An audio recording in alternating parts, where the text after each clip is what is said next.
అయితే కొంతమంది అడుగుతున్నారు సార్, ఎలాంటి సమయాలలో ల్యాండ్ సర్వేలు చేయడం అవసరం? బేసిక్గా చెప్పాలంటే గవర్నమెంట్ తరఫు నుంచి ఏ ప్రాజెక్టు జరిగినా అండ్ చూస్తే గవర్నమెంట్ సర్వే అండ్ ప్రైవేట్ సర్వేకి తేడా ఏంటి సార్? సర్వే ఆఫ్ ఇండియా అనేది ఆల్మోస్ట్ మన ఇండియా వైడ్గా టోటల్గా ఈ ప్రపంచం మొత్తాన్ని కూడా ఒకసారి సర్వే చేయడం జరిగింది.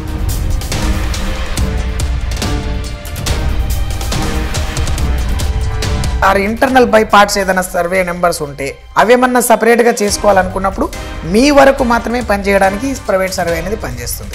డబుల్ రిజిస్ట్రేషన్ అనేది కామన్గా జరుగుతుంది. అవి డబుల్ రిజిస్ట్రేషన్ జరిగిందని ఎలా గుర్తిస్తారు? ఒకవేళ గుర్తిస్తే దానికి పరిష్కారం ఎలా ఉంటుంది? దాన్ని వచ్చిన తర్వాత ఇవన్నీ ప్రాబ్లమ్స్ క్రియేట్ అయినాయి.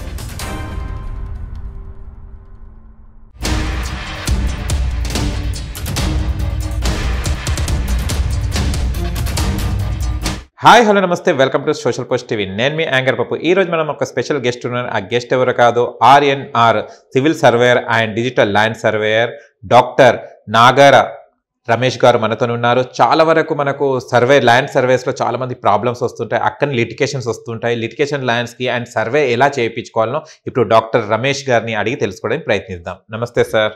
నమస్తే సార్. కొంచెం ప్రభుత్వ సర్వేలు ఉంటుంటాయి, ఎన్ని రోజులకు ఒకసారి చేయించుకోవాలి సార్? ఈ విషయంలో జప్యం జరిగితే ఏం చేయాలి సార్? గవర్నమెంట్ సర్వీస్ అనేది అప్పుడు చేసుకోవాలి ఇప్పుడు చేసుకోవాలి అనేది ఏముండదు. ఎవరికైనా ట్రాన్సాక్షన్ జరిగినప్పుడు సేమ్ థింగ్, ఎవరైనా ట్రాన్సాక్షన్ జరిగినప్పుడు కావచ్చు, మనకు క్లారిటీ కోసం కావచ్చు, ఇంకేమన్నా డిస్ప్యూట్స్ వేరే వాళ్ళతో ఏమైనా ప్రాబ్లమ్స్ స్టార్ట్ అయినప్పుడు కావచ్చు, అండ్ రేపేమన్నా యాక్చువల్గా చెప్పాలంటే మన ఏదైనా పంటల నష్టాలు జరిగినప్పుడు కూడా ఈ సర్వే పద్ధతి అనేది కూడా మెయింటైన్ చేస్తారు. ఎందుకు?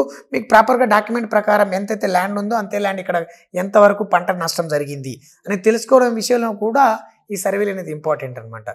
సో ఇలాంటి వాటి కోసం చేస్తారు. కానీ గవర్నమెంట్ వాళ్ళు ఏంటంటే దట్ ఇస్ అథెంటికేషన్, వాళ్ళు ఇచ్చేది ఒక అథెంటికేషన్ మనకు లీగల్గా ఎప్పుడైనా ఫైట్ చేసుకోవడానికి, రికార్డు ప్రకారం ఉందా లేదా అని చెక్ చేసుకోవడం, వాళ్ళ ద్వారా ప్రూవ్ చేయడం కోసం ఇది ఇంపార్టెంట్.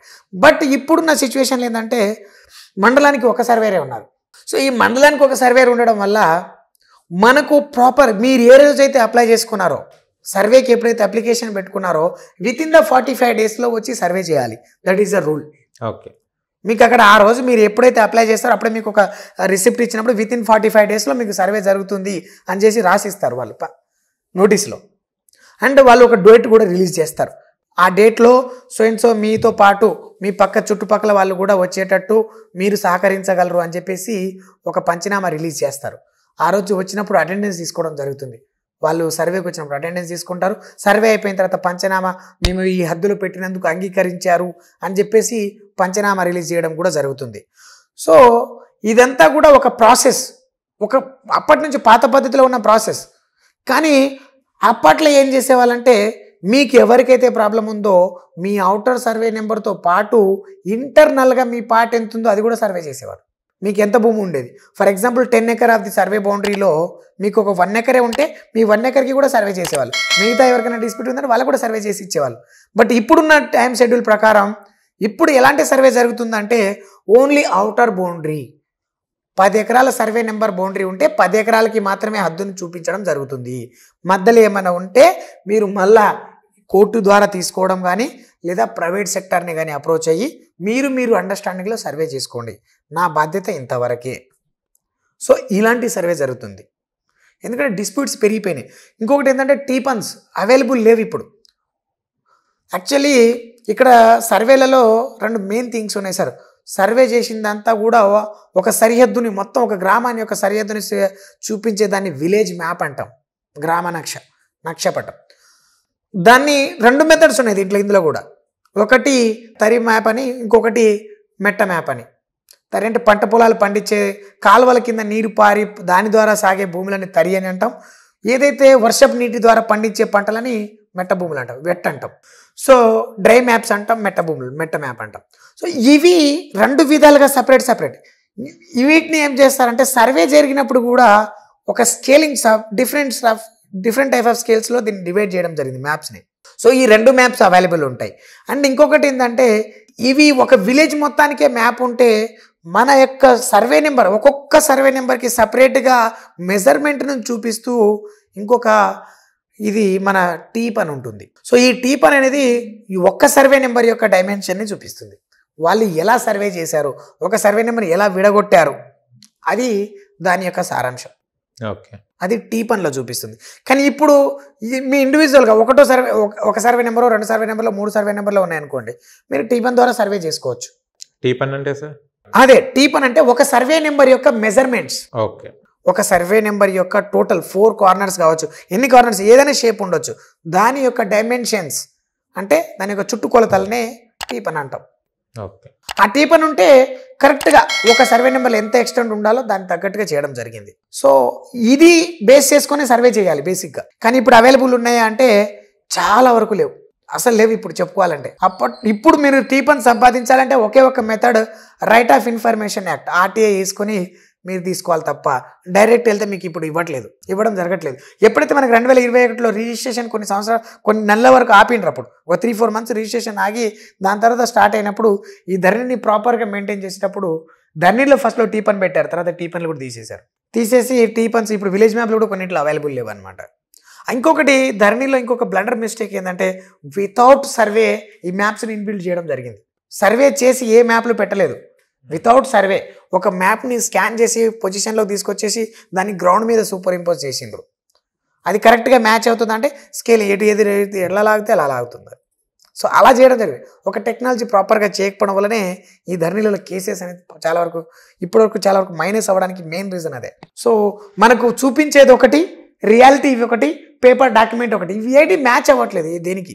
ఈ మ్యాచ్ అవ్వకపోవడం వల్ల పబ్లిక్లో కన్ఫ్యూజన్స్ పెరిగిపోయినాయి. కన్ఫ్యూజన్స్తో పాటు ఇక్కడ ఎవరైతే బలవంతుడు ఉన్నాడో వాళ్ళే ఎక్కువ ఆధీనంలోకి తీసుకొని ఇష్టం వచ్చినట్టు రిజిస్ట్రేషన్లో జరిపించుకోవడం, పొజిషన్ని తర్వాత చూసుకుందాం, ఫస్ట్ అయితే డాక్యుమెంటరీని ప్రిపేర్ చేయించుకోవడం, ఇంత ఒకళ్ళ పేరు మీదకి ఇంత ట్రాన్సాక్షన్లు జరగడం, ఇది అనేది జరిగిందనమాట.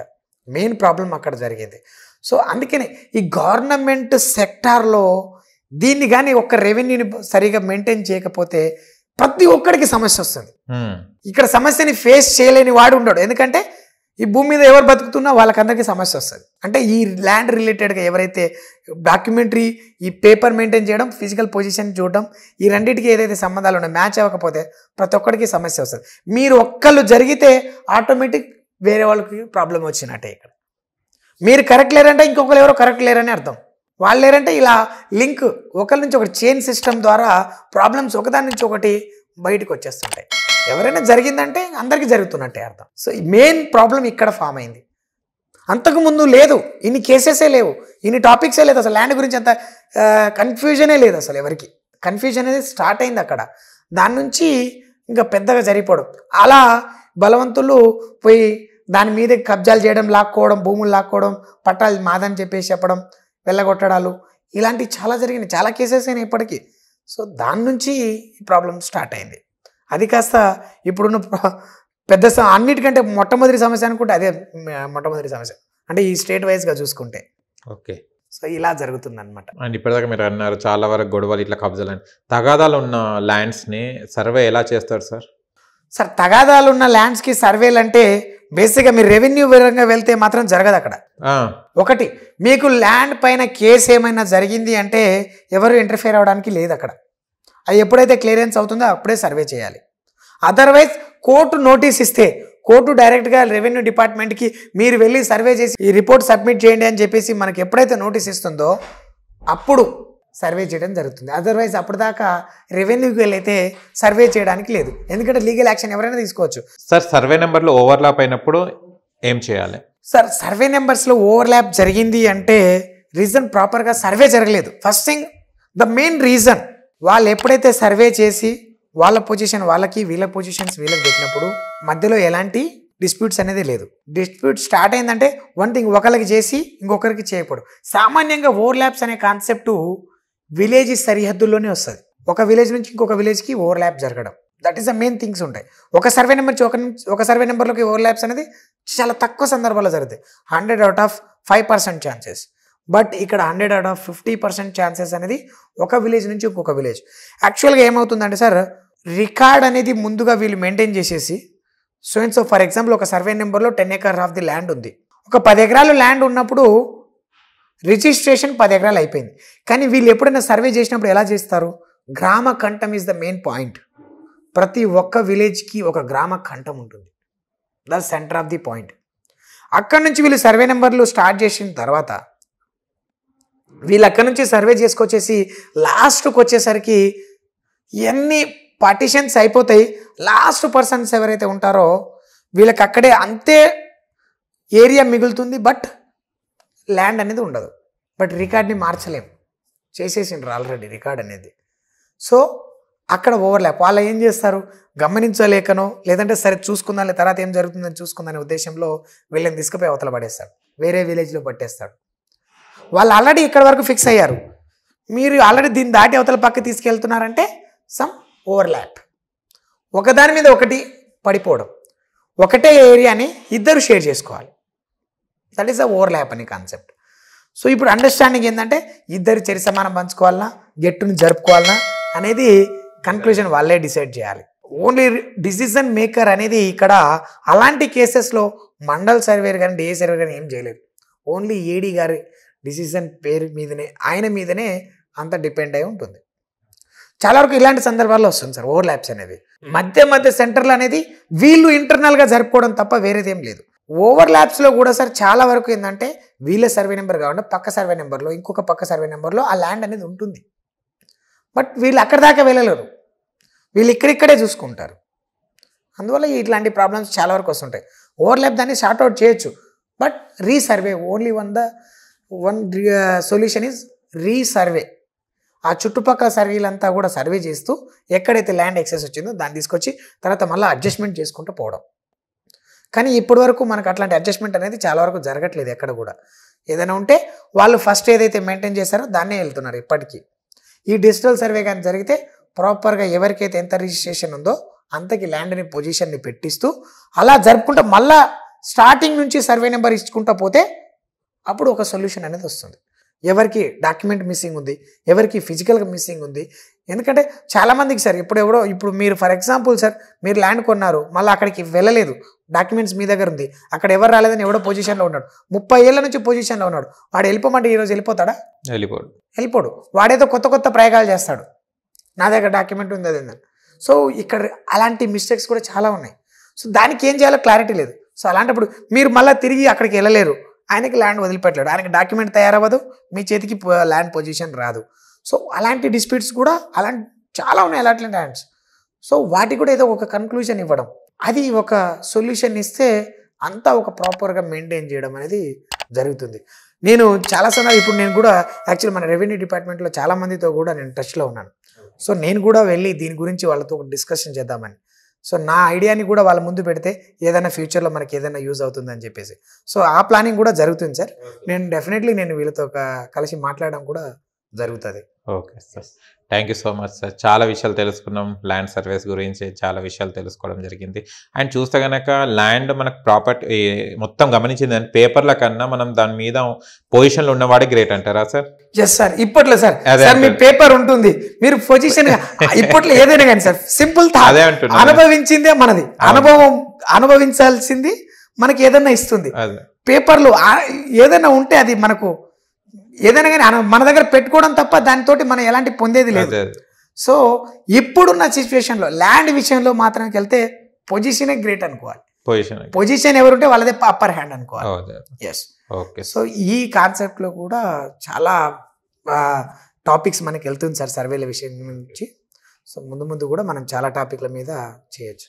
Okay sir. అండ్ మీరు చూస్తే కనుక మీ ప్రొఫెషన్ చూస్తే ఆర్ఎన్ఆర్ సివిల్ సర్వేర్ అని అన్నారు, తర్వాత డిజిటల్ ల్యాండ్ సర్వే అన్నారు. Civil survey and digital land survey difference ఏంటి sir? Sir RNR civil survey is my company name. Okay. నేను తయారు చేసుకున్న కంపెనీకి పేరు sir. But professional is digital land survey. డిజిటల్గా మనం సర్వే చేస్తామనే ఉద్దేశం సార్. సో ఇలా వెళ్తాను సార్. అవును సార్. దాని professionality is digital land survey, company is RNR civil survey. Okay sir, thank you so much sir. Thank you sir. చూశారు కదా friends, మీకు గనక ఇంటర్వ్యూ నచ్చితే లైక్ చేయండి, షేర్ చేయండి, కామెంట్ చేయండి, సబ్స్క్రైబ్ ఛానల్ అక్కడ గంట సింబల్ టంగున కొట్టండి. నేను మీ యాంకర్ పప్పు. Bye bye.